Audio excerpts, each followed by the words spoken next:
कोल्हापुरातील चुटकीवाल्या भोंदू मांत्रिकाच्या दरबारावर पोलिसांचा छापा। कोल्हापुरातल्या उपनगरात या चुटकीवाल्या भोंदू मांत्रिकाचा सुरू दरबार अनेक नागरिकांची फसवणूक केल्याने भोंदू बाबाच्या शोधात पोलीस होते। गेल्या आठवड्यात स्मशानभूमीमध्ये भूत काढणाऱ्या चुटकीवाल्या बाबाचा पर्दाफाश झाला होता। तिने म्हणजे माझ्या घरचा प्रॉब्लेम असल्यामुळं घरचा किरकोळ वादविवाद चालायचा।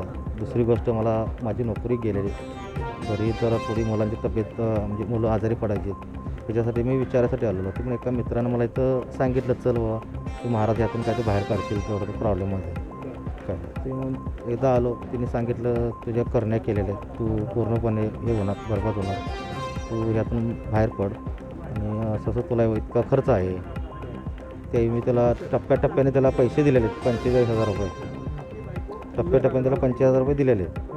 हां, मला म्हटलं तुला बंधन करून देतो, ते यातून बाहेर पडशील, तुला ह्यातून सुटका मिळेल काय बंधन काय ते काय तर त्यानं हो दिलेलं थोडं असं हिरव्या कापडामध्ये असं नारळ बांधून असतं तर त्याने केलेलं काय।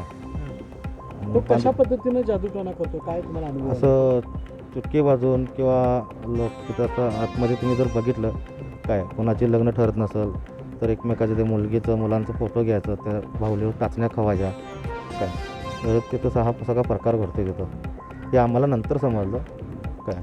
आर्थिक फसवणूक कशी होते, म्हणजे किती रुपये घेतो किंवा कितीची मागणी करतो काय? ते मॅक्झिमम लोकांच्यानं ते 50,000 ते 60,000च्या पुढंच सगळी मागणी असते जी।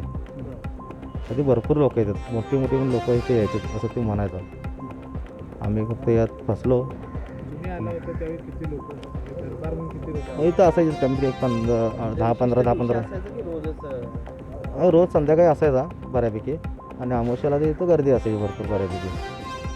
सध्या काय तुम्ही तपास केला त्याचं, काय फसवणूक केल्यानंतर कुठं असतं? नाही, आमच्याकडून काय तपास झाला नाही, पण तेवढ्यासाठी आम्ही पोलीस तक्रार केली आहे।